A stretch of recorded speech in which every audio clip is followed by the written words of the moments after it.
주님이 돌아가시기 바로 며칠 전이었습니다. 그때 주님은 감난산 위에서 제자들에게 마태복음 24장의 종말에 대한 이야기를 쭉 설명하셨습니다. 그러면서 그때 세상에 난리와 난리의 소문이 들려오고 처처에 재난이 벌어지는 그런 혼란스러운 시대를 지나가게 될 것을 쭉 말씀하셨습니다. 그런데 그런 재림의 징조로 가득 찬 그런 시대를 살아가는 우리가 이제 어떤 준비를 하며 살아가야 되는가? 그 교훈을 주시기 시작했는데, 먼저 지혜로운 청지기의 비유를 말씀하시고 난 후에 이제 산 아래를 내려다 보고 있는데, 근데 그 내려다 보이는 산 아래에 한 집에서 혼인잔치가 벌어지고 있었다고 합니다. 그때 예수님께서 그 장면을 보면서 이제 마태복음 25장에서 그 상황을 비유로 사용해서 재림 준비에 필요한 교훈을 말씀하셨는데, 그것이 바로 열처녀의 비유입니다. 그래서 마태복음 25장에 등장하는 열처녀의 비유는 이렇게 문맥을 보면 재림 준비에 관한 교훈을 말씀하신 거예요. 근데 이 비유를 이해하기 위해 우리는 먼저 우리와 다른 당시 팔레스타인에서 벌어지는 혼인 예식에 대한 이해가 있어야 됩니다. 일반적으로 당시 히브리인들의 결혼 풍습을 보면 혼인의 시작은 신랑이 어떤 여자를 사랑해서 어떤 여자와 결혼하기로 결심을 하게 되면 신랑이 신부의 집에 가서 청혼을 합니다. 근데 이 신랑의 청혼을 이 신부가 거절하지 않고 받아들이게 되면, 그러면 이제 신랑은 당시 결혼 풍습을 보면 그 신부의 아버지에게 내가 신부를 얼마나 사랑하는지를 보여주는 결혼 지참금이라고 하는 것을 지불하게 됩니다. 그래서 이 결혼 지참금을 지불하게 되면, 그러면 이때부터 이 두 사람의 관계는 정혼한 관계, 다시 말해 법적으로 부부가 되는 것입니다. 성경을 보면 예수님과 우리 사이를 이런 혼인 관계에 빗대어 설명하고 있습니다. 예수님도 우리를 사랑하여서 우리와 결혼하기로 결심하고 신부가 있는 곳인 이 땅에 오셔서 우리에게 청혼을 하셨습니다. 그것이 바로 예수님께서 이 땅에서 3년 반 동안 천국 복음을 전하신 것입니다. 그리고 그 청혼 후에 우리를 신부로 맡기 위해서 결혼 지참금을 지불하셨는데, 근데 주님께서 우리를 얻기 위해 지불하신 그 결혼 지참금이 얼마였죠? 온 우주보다 귀한 하나님의 아들 자신의 생명이었습니다. 근데 그 엄청난 값을 지불하심으로 이제 우리를 신부로 맞아들이기 위한 모든 요건은 다 충족시켜 놓으셨습니다.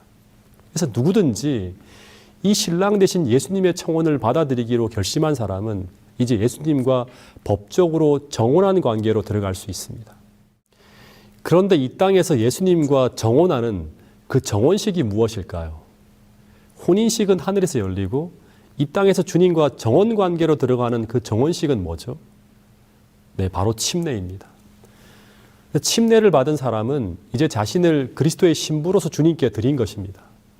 근데 문제는 이렇게 법적으로 부부관계가 되었다 해도 이때부터 신랑과 신부가 바로 함께 살 수 있는 것은 아니라고 합니다. 이 정혼식이 끝나면 그 다음 신랑은 어떻게 하는가? 이제 사랑하는 신부와 살 거처를 마련하기 위해서 아버지의 집으로 돌아가서 그 사랑하는 신부와 살 집을 준비하기 시작합니다. 근데 우리 주님도 그렇게 하시는 건가요? 그 이야기가 바로 요한복음 14장 1절부터 3절의 말씀이죠. 너희는 마음에 근심하지 말라. 하나님을 믿으니 또 나를 믿으라. 내 아버지 집에 거할 곳이 많도다. 그렇지 않으면 너희에게 일렀으리라. 내가 너희를 위하여 처소를 예비하러 가노니, 즉 결혼 지참금을 지불하고 정혼을 한 순간 바로 예수님은 처소를 예비하러 하늘로 가셨습니다. 그리고 주님은 이런 약속을 말씀하셨습니다. 가서 너희를 위하여 거처를 예비하면 내가 다시 와서 너희를 내게로 영접하여 나 있는 곳에 너희도 있게 하리라 라고 말씀하셨습니다. 그래서 신랑이 이제 그 아버지 집으로 돌아가서 그 사랑하는 신부를 생각하면서 신부와 함께 살 집을 준비하고 있는 동안 그 시각 신부는 무엇을 해야 되는가? 자신의 집에 머물면서 신랑이 돌아와서 자신을 데리고 갈 그날을 기다리며 자신을 아름답게 단장하며 신랑을 기다리는 것입니다. 이것이 현재 재림을 기다리는 우리들의 위치라고 하는 것입니다. 그런데 문제는 정혼을 우리가 했는데, 근데 그 신랑이 신부를 다시 데리러 올 그 정확한 시간을 알려주지 않았다고 하는 것이 문제입니다. 그래서 신랑이 신부를 데리러 오는 그 시간이 지체될 경우 어떤 일이 벌어질까요? 신부의 마음에 시험이 들 수가 있겠죠. 혹시 신랑이 나를 잊은 것은 아닌지, 더하여 그 지체의 시간이 많이 길어질 경우 혹시 나를 데리러 오지 않을 수도 있겠다고 하는 생각이 들 수도 있겠죠. 그러면서 그 지체되는 시간 동안 그리스도가 아닌, 다시 말하면 신랑이 아닌 다른 멋진 남자들의 유혹과 청혼이 들어올 수도 있겠죠. 그때 신부의 마음이 신랑을 떠나 그 새로운 남자에게로 향하며 흔들릴 수도 있을까요? 여러분, 이것이 바로 이 땅에서의 그 정혼과 하늘 혼인잔치 사이의 기간 속에 벌어지는 문제들이라고 하는 것입니다. 그러나 예수님을 사랑하여 끝까지 그 긴 시간을 인내하며 기다린 사람들은 마침내 신랑 되신 예수께서 그 신부를 데리러 다시 오시는 그날 그 신랑을 만나게 되는데, 그런데 그때 신랑을 기다리는 신부에게 이 신랑을 만나게 되는 그 재림의 날은 이들에게 어떤 날일까요? 두려운 날일까요? 기쁜 날일까요? 여러분, 재림은 그분을 신실하게 기다리고 있는 신부에게는 사랑하는 신랑을 오랜 기다림 속에 만나게 되는 너무나도 기쁜 날입니다. 마치 성춘향이 고생 끝에 어사 이몽룡을 만나내는 날과 같은 그런 날이 되겠죠. 그래서 이 날은 해방의 날이요, 고통이 끝나는 날이요, 모든 약속이 이루어지는 환희의 날입니다. 그래서 진짜 그리스도인들은 오직 그날을 소망하며 기쁨으로 오늘을 살아간다고 하는 것입니다. 성경의 마지막 계시록 책에 보면 아멘 주 예수여 오시옵소서가 바로 신실한 모든 그리스도인들의 고백이라고 하는 것입니다. 이 땅에서의 삶이 아무리 지치고 고단하고 고통스럽다 하더라도 그날을 기다리며 오늘을 살아가는 사람들이 바로 진실한 그리스도인의 삶이라고 하는 것입니다. 그런데 반대로 이 재림의 날을 두려워하는 신부들이 있다면 그들은 어떤 사람들일까요? 그들은 이 정혼한 남편인 그리스도와의 관계에 문제가 벌어지고 있는 사람들일 것입니다. 예를 들면 신랑과의 언약을 어기고 바람을 피우고 있다든가, 혹은 정혼한 신랑이 아닌 다른 대상을 더 사랑하게 되었다든가 하면서 이 신랑과의 언약이 깨어지거나 흔들리고 있는 사람들, 즉 정혼한 신랑을 더 이상 사랑하지 않는, 신랑에 대한 사랑이 식어버린 사람들일 것입니다. 그래서 그들은 신랑이 다시 오는 것을 바라지 않을 뿐만 아니라 반대하며 싫어할 수도 있습니다. 왜냐하면 그들에게는 신랑이 다시 오는 이 재림은 그들에게는 두려운 심판의 날이기 때문입니다. 근데 여러분들은 어떤가요? 여러분들은 주님이 오시기를 기다리며 소망하며 살아가는 사람들입니까? 아니면 아직은 오시지 않기를 바라는 사람들입니까? 여러분, 오늘 우리가 정상적인 그리스도인이라고 한다면 우리는 그날 이런 고백을 주님께 드리게 될 것이라고 합니다. 이사야서 25장 9절 말씀입니다. 그날에 말하기를 이는 우리의 하나님이시라. 우리가 그를 기다렸으니 그가 우리를 구원하시리로다. 이는 여호와시라. 우리가 그를 기다렸으니 우리는 그의 구원을 기뻐하며 즐거워하리라 할 것이며. 여러분, 이 고백이 우리 모든 재림 성도들의 고백이 될 수 있기를 간절히 바라겠습니다. 다시 돌아가서 이 열처녀의 이야기가 나오는 이 시점은 신랑이 신부를 데려오기 위해서 신부 집 앞으로 달려가고 있던 날에 벌어집니다. 다시 말해 하늘에서 집을 마련하신 것이 끝난 후에 이제 신부를 데리러 주님께서 이 지구로 오고 있는 중 그 신부의 집 앞에서 벌어지고 있는 이야기입니다. 근데 본문을 보면 이 신부의 집 앞에서는 10명의 처녀들이 신랑을 기다리고 있었다고 합니다. 근데 이 10명의 처녀들은 누구일까요? 이들은 신부는 아닙니다. 당시에는 이 혼인 예식을 밤에 행하는 것이 관례였다고 합니다. 그래서 당시에 이 결혼 예식이 딱 정해지면 그 결혼식 당일날 신부의 친구들로 구성되어진 이 신부 측 들러리들이 정해지는데, 그런데 그 신부 측 들러리들이 바로 이 비유에 나오는 10명의 처녀들입니다. 그런데 이 들러리들이 하는 역할이 뭘까요? 이들이 해야 할 일은 바로 신랑이 신부집에 도착하기 전에 그 집 앞에서 환하게 등을 밝히는 일을 하는 것입니다. 다시 말해서 신랑이 오는 날 그 길을 환히 밝히면서 신랑을 맞이하는 사람들이 바로 누구인가 하면 이 신부 측 들러리들이라고 합니다. 그리고 신랑이 신부를 데리고 혼인집으로 가게 될 때 그때 이 들러리들은 신랑과 신부를 따라 함께 혼인잔치집까지 동행하는 자들입니다. 그래서 이 신부 측 들러리들이 해야 될 가장 중요한 일은 그 깜깜한 밤중에 신랑이 오는 길을 예비하며 불을 밝히는 일을 하는 것이고, 더하여서 신랑이 도착하면 신랑과 함께 그 혼인집으로 함께 동행해서 들어가서 그 혼인잔치에 함께 참여하는 것입니다. 근데 본문을 읽어보면 당시 신랑을 기다리던 이 10명의 들러리들은 처음에는 다들 신랑을 잘 기다리고 있었습니다. 그런데 문제가 언제 벌어지는가 하면 신랑이 도착하는 시간이 예상한 시간보다 훨씬 더 지체되면서 문제가 벌어집니다. 보통 결혼식이 벌어지는 시간은 대략 저녁 6시나 7시인데 신랑이 예정된 시간보다 무려 4시간 이상 늦어버립니다. 즉 자정이 넘긴 시간쯤에 도착합니다. 그래서 마태복음 25장 5절 6절에 보면 이런 기사가 나오는 것입니다. 신랑이 더디 오므로 다 어떻게 되었다고 합니까? 다 졸며 잘세라고 합니다. 그리고 본문에 보면 그때 이 열처녀들이 다 졸며 자는 그 밤중에, 즉 한밤중에 보라 신랑이로다 맞으러 나오라고 하는 이 신랑의 도착을 알리는 소리가 들려옵니다. 그래서 본문을 보면 신랑이 도착하는 시간은 이 들러리들이 예상한 시간보다 늦은 시간, 모두 다 그 기다림에 지쳐서 잠든 시간, 그 한밤중에 도착합니다. 그래서 이 마태복음 25장에서 이 마태가 이 열처녀의 비유를 통해 말하고자 하는 첫 번째 메시지는 주님이 오시기 직전 그때는 슬기로운 처녀나 어리석은 처녀나 모두가 다 잘 수밖에 없는 그런 깊은 밤중 같은 그런 상황이 세상에 벌어질 것이라고 하는 것이 첫 번째 메시지입니다. 그래서 이런 글이 있습니다. 실물교훈에 있는 글입니다. 신랑이 온 때는 가장 캄캄한 때, 즉 밤중이었다. 이와 같이 그리스도의 재림도 이 지상 역사의 가장 캄캄한 시대에 있을 것이다. 그래서 주님이 오실 때는 하나님이 세워놓으신 모든 권위가 다 무너지고 세상이 온통 하나님을 전혀 두려워하지 않고 행하는 그런 어두운 시대가 펼쳐질 것이라고 하는 것입니다. 마치 하나님은 존재하지 않는 것과 같은 시대. 그래서 우리의 생각으로는 도저히 주의 재림을 기대조차 할 수 없다고 생각하는 그때 주님이 오시게 된다고 하는 것입니다.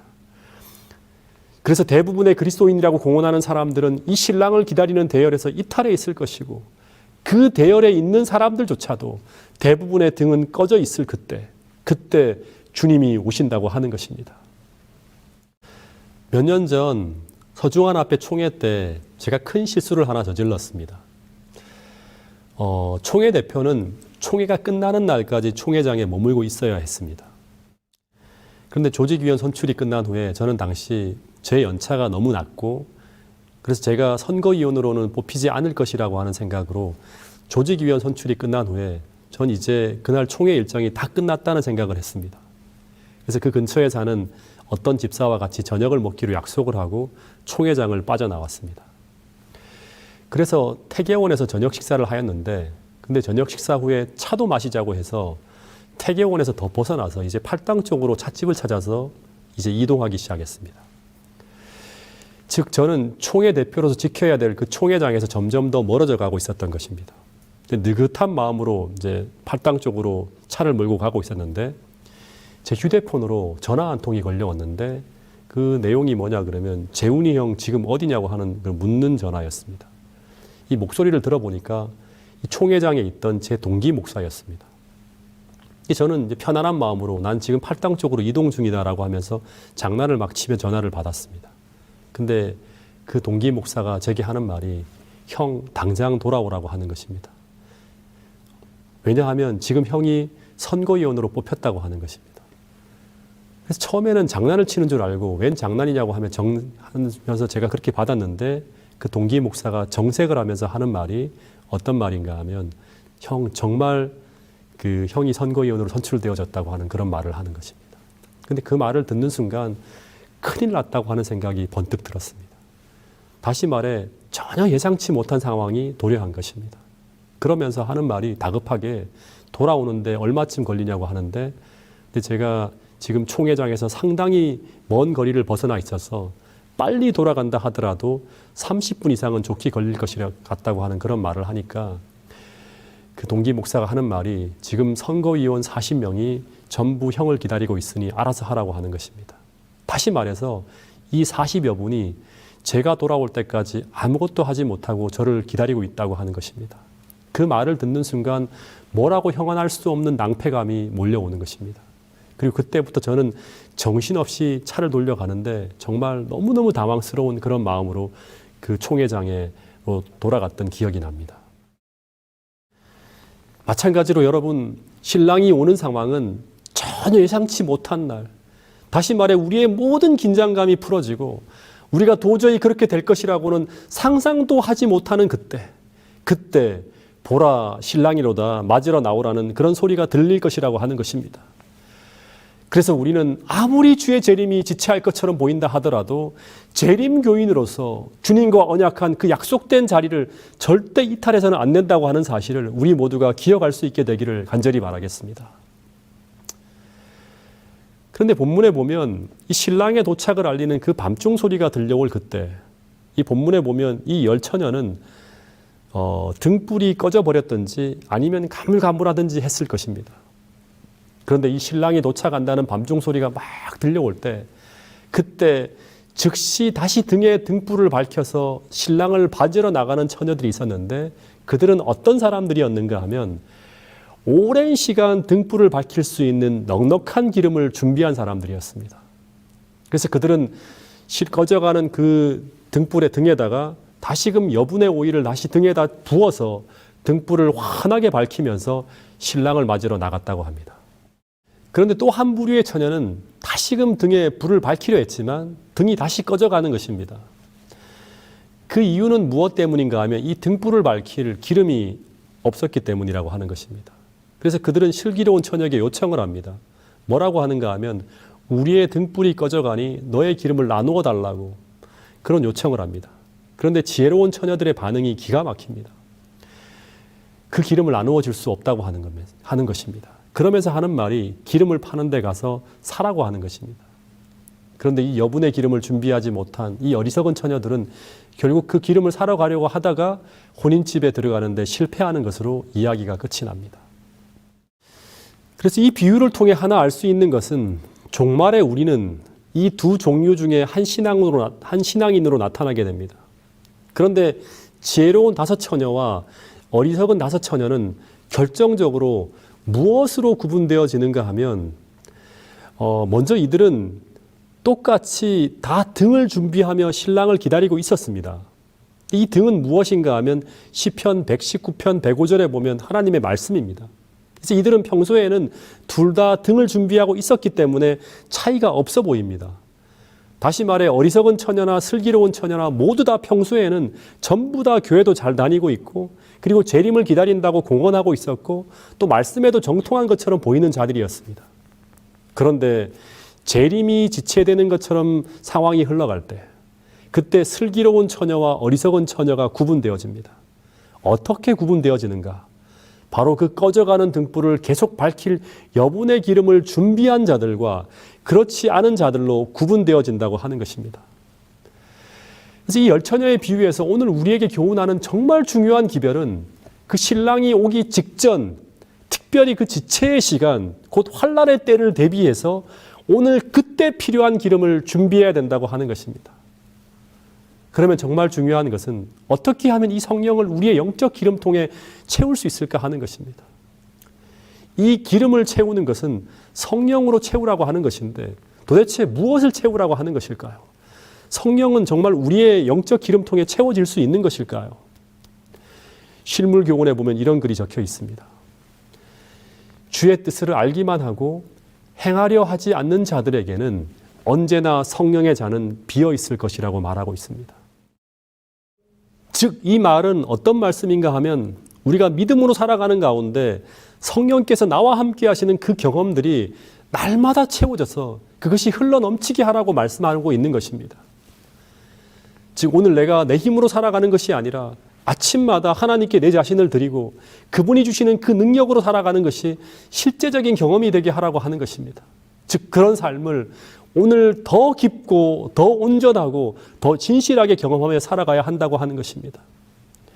이것을 조금 더 구체적으로 말하면 마지막 때 정말 필요한 것은 지식의 익힘만이 아니라 지식의 체험까지 필요하다고 하는 것입니다. 왜냐하면 오늘 우리가 익히고 있는 이 지식이 실제임을 확신하지 않으면 도저히 믿음을 지켜내기가 어려운 그런 어두운 시대가 도래할 것이기 때문이라고 하는 것입니다. 그래서 우리는 지금 오늘이라고 하는 우리에게 주어진 이 시간이 흘러갈 때 오늘 우리 머리에 무엇이 채워지고 있는가도 중요하지만 그것만이 아니라 오늘 우리 마음에 그리고 우리 삶에 어떤 경험이 채워지고 있는가 하는 것은 더욱 중요한 문제라고 하는 사실을 꼭 기억할 수 있게 되기를 간절히 바라겠습니다. 그런데 이 진리의 체험을 가능하게 하는 것이 바로 믿음을 통해 우리에게 부어지는 성령 하나님입니다. 그런데 그것을 사고 구하고 얻어서 우리 영혼과 삶에 채워야 하는 시기가 언제인가 하면 주님이 도착하신다고 하는 소리가 들려오는 그때가 아니라 그것을 채워야 하는 시기는 바로 지금이라고 하는 것입니다. 즉 밤중 소리가 들려오기 전이라고 하는 것입니다. 몇 년 전 제 아내 생일이라 바람을 쐬러 속초를 갔는데 동해 바다를 쭉 둘러보고 산책도 하고 맛있는 것도 먹고 참 좋은 시간을 보냈습니다. 그리고 돌아오는 길에 이제 속초 시내를 통과해서 서울 쪽으로 쫙 틀려고 하는데 딱 보니까 이 오일 게이지에 불이 들어온 것이 보였습니다. 그때 아내가 그것을 보고 오일을 충분히 넣고 이제 가자고 하는 것입니다. 아무래도 이제 설악산을 이 오일 게이지에 불이 들어온 상태로 넘어가는 것이 위험해 보였는가 봅니다. 왜냐하면 이 설악산은 이제 오르막이기 때문에 차가 굉장히 많은 에너지를 써야 하는 그런 곳입니다. 그런데 이 설악산 같은 것이 어떻게 보면 우리 인생의 위기가 찾아오는 시기, 환란의 시기와 같은 것이죠. 여기를 올라가려면 엄청난 기름이 소모되어집니다. 근데 문제는 이 오일을 지금 채우고 가려면 가는 길에서 벗어나서 쭉 돌아가고 시내로 들어가서 주유소를 찾아가야 되는 불편함을 감수해야 되는 것입니다. 근데 그것이 갑자기 귀찮은 것입니다. 마찬가지입니다. 우리가 말씀을 실천하고 기도하고 성령을 따라 순종하며 행하는 이 모든 시간들은 어떻게 보면 우리에게 귀찮고 불편한 자리로 돌아가야 하는 그런 경험일 수가 있습니다. 즉 성령을 채우러 가는 이 하늘 주유소는 늘 우리의 본성과 다른 방향으로 돌아야 하는 귀찮고 불편한 자리에 위치해 있을 수도 있다고 하는 것입니다. 근데 가만히 생각해 보니까 제가 볼 때 이 미시령만 넘어가면 금방 주유소가 나오기 때문에 어떻게 할까 망설이다가 제가 판단하기를 제가 운전 경력이 25년이 넘기 때문에 제 판단으로는 충분히 미시령을 넘어서 내려가기까지 충분히 갈 수 있다고 하는 어리석은 판단이 있었습니다. 그래서 그냥 기름을 채우지 않고 미시령을 향해 차를 몰고 갔습니다. 근데 미시령 오르막이 이제 급경사라 부하며 올라가는데 상당히 차가 기름을 많이 소모하는 것 같았습니다. 그리고 오일 게이지가 불이 들어온 상태에서 더 그 게이지가 빠르게 아래로 신속하게 내려가는 것이 보였습니다. 그런데 이제는 차를 돌이킬 수가 없어서 계속 차를 밟아 올라가는데 다행히 차가 이제 터널 안으로 딱 진입을 하는 것입니다. 근데 그 순간 갑자기 시동이 덜커럭 꺼져버렸습니다. 그러니까 미시령 터널 안 가장 어둡고 가장 위험한 곳에서 반드시 차가 지나가야 할 그 장소에서 차가 멈추어 버린 것입니다. 마찬가지로 환란의 때 반드시 이 지점을 믿음으로 통과해 나가야 하는 그 지점에서 마치 믿음의 전진이 멈춰버린 것과 같은 일이 벌어질 수 있다고 하는 것입니다. 여러분 마찬가지입니다. 오늘 우리의 영적 오일 게이지에 경고등이 켜져 있다면 다시 말해서 뭔가 은혜가 없고 자꾸 신앙의 동력이 떨어지고 뭔가 지쳐가고 있다면 우리는 미루지 말고 즉시 하늘 주유소를 향해 달려가야 한다고 하는 사실을 잊지 않게 되기를 간절히 바라겠습니다. 그래서 이 은혜의 시기에 그 오일을 충전함으로 말미암아 오늘 우리가 매일 매순간 내 힘이 아니라 이 오일의 힘으로 즉 그리스도의 은혜와 능력으로 오늘 우리가 살아가고 있다는 것을 우리가 체험하면서 이 경험이 이 진리가 실제라고 하는 사실을 매일 매순간 확신하며 살아가는 여러분과 저가 될 수 있기를 간절히 바라겠습니다. 여러분 지금은 우리가 매일매일 그 성령 하나님과 동행하며 흘러넘치는 기름으로 우리 영혼을 충전할 은혜의 시기가 바로 지금 이 시기임을 우리 모두가 잊지 않게 되길 간절히 바랍니다. 오늘 우리가 하늘 목적지까지 무사히 도착할 수 있는 그 충분한 기름을 소유하기 위해 나는 지금 무엇을 해야 되는지, 다시 말해 오래도록 주의 재림이 지체되어진다 하더라도, 그리고 우리가 큰 오르막을 올라간다 할지라도 떨어지지 않을 충분한 오일이 오늘 나에게 있는지 이 시간 우리 자신을 점검하며 기도할 수 있는 여러분과 저가 될 수 있기를 간절히 바랍니다. 여러분 주님의 오심이 심히 임박한 이때, 이 은혜의 시기에 우리가 무엇을 하며 무엇을 준비해야 되는지를 깊이 생각하며 날마다 주님과 동행하며 우리에게 필요한 모든 것을 채워가는 여러분과 제가 될 수 있기를 간절히 바라면서 말씀을 줄이도록 하겠습니다. 하늘에 계신 우리 아버지 하나님, 이 열처녀의 비유를 통해서 이 마지막 시대를 지나가는 우리에게 무엇이 필요하고 또 어떤 준비를 하며 살아야 될지 깊은 교훈의 말씀을 허락해 주셔서 감사합니다. 매일 매순간 오늘 우리의 삶의 모든 경험이 영적 오일통을 채우는 성령이 충만하게 흘러드는 그런 경험이 매일 매순간 이어지는 그런 삶을 우리가 살아갈 수 있도록 도와주셔서 정말 주께서 이 땅에 오실 때 어린 양이 어디로 인도하든지 믿음으로 달려갈 수 있는 그러한 저희들 모두가 될 수 있도록 축복해 주시옵소서. 예수님 이름으로 기도드렸습니다. 아멘.